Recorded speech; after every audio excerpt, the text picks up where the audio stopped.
Well, to talk about Canada's economic outlook, we're now reaching out to Ashvin Ahuja, the IMF's mission chief for Canada. Mr. Ahuja, thank you for joining us. Thank you. Listen, in a moment, I do want to talk about the recent review that you did on Canada's economy. But as it happens, you and I are talking on the same day that the Bank of Canada announced its latest rate decision, holding that benchmark rate at 2.25%.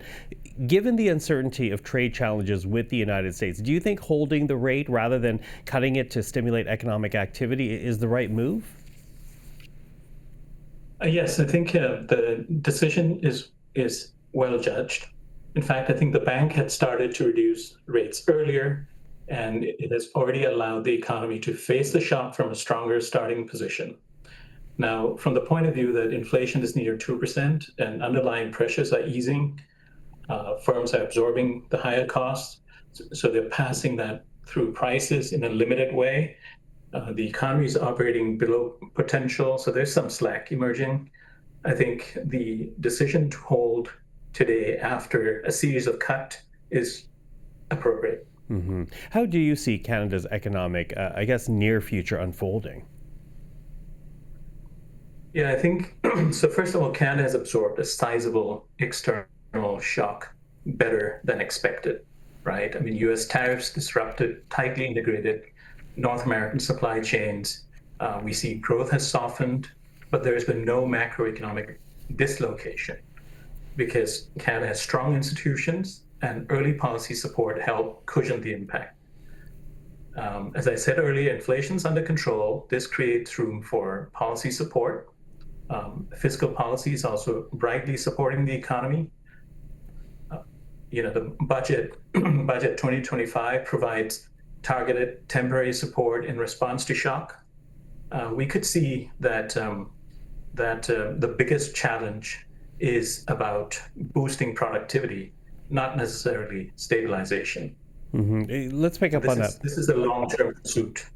Yeah, well, let's pick up on that point because it was interesting to go through your report because productivity, I don't have to tell you, is a perennial issue for this country. And you say that does remain a major challenge given the uncertain times ahead. How do you see productivity getting in the way, or how do you see the potential of improving that? Okay. It's not getting in the way. It's, as you said, this challenge is long-standing, right? So the productivity is not just about technology. It's mainly for Canada, it's about business dynamism. And to sum it up really quickly, in the nutshell, it's about Canada having fewer new firms, weaker competition, and slower scaling of these firms. And these are holding back productivity growth and longer-term growth. And so what you need are policies that encourage entry, encourage investment and competition. That these things matter more than ever. Well, the government has unveiled a budget where it talks about catalytic investment. Do you see that as improving productivity in this country? I would say yes. I think it's in a measure. The budget has budget intends to support investment and productivity in a measured way, but also in a meaningful way. And I would like to, highlight a couple of things, as you've seen in our concluding statement, which is the productivity super deduction, the accelerated investment incentives. These will help lower the tax burden on new capital by over 2 percentage points. It's basically saying that Canada is now one of the most competitive advanced economies for new business investment from tax perspective, right?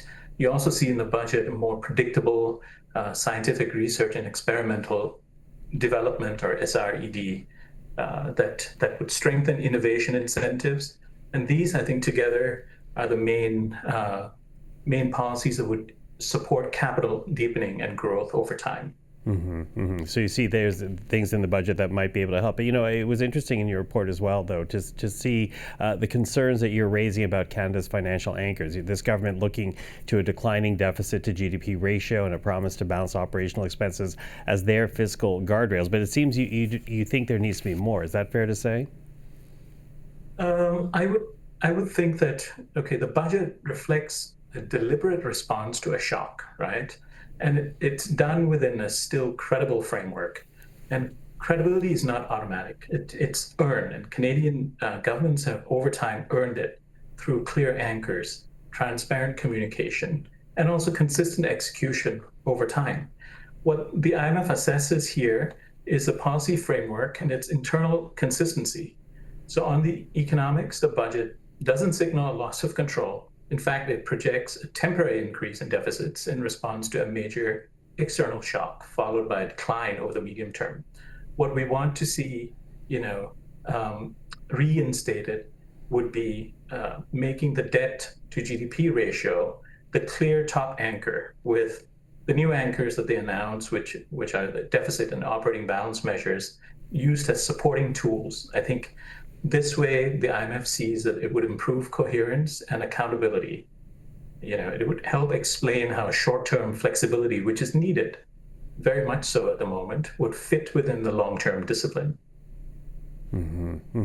So that is one fiscal anchor you'd like to see this government do. I do wonder as well what you think about Canada's room to be making investments in this moment in time. This government has made the decision to divide operational costs away from capital costs. There are questions being asked in this country as to how much room the government actually has to make big investments when it comes to capital costs. What can you say about the health of the Canadian economy to be investing deeply in this moment in time? I think this is the right time. This is in fact the right time, right? The budget is using Canada's fiscal space, which we see as as available, more than available than in other G7 economies, but not unlimited, right? We see that the government is using this fiscal space to support activity in the near term and also invest in the longer term growth potential, which is exactly what we would like to endorse, which is exactly what we'd like to see done elsewhere as well. I think, though, now it'll be important to show a clear fiscal consolidation path to strengthen policy credibility and impact, which this budget is showing. Mr. Ahuja, I thank you for this. I thank you for the time this evening to talk about your report. Really appreciate it. Thank you so much. My pleasure.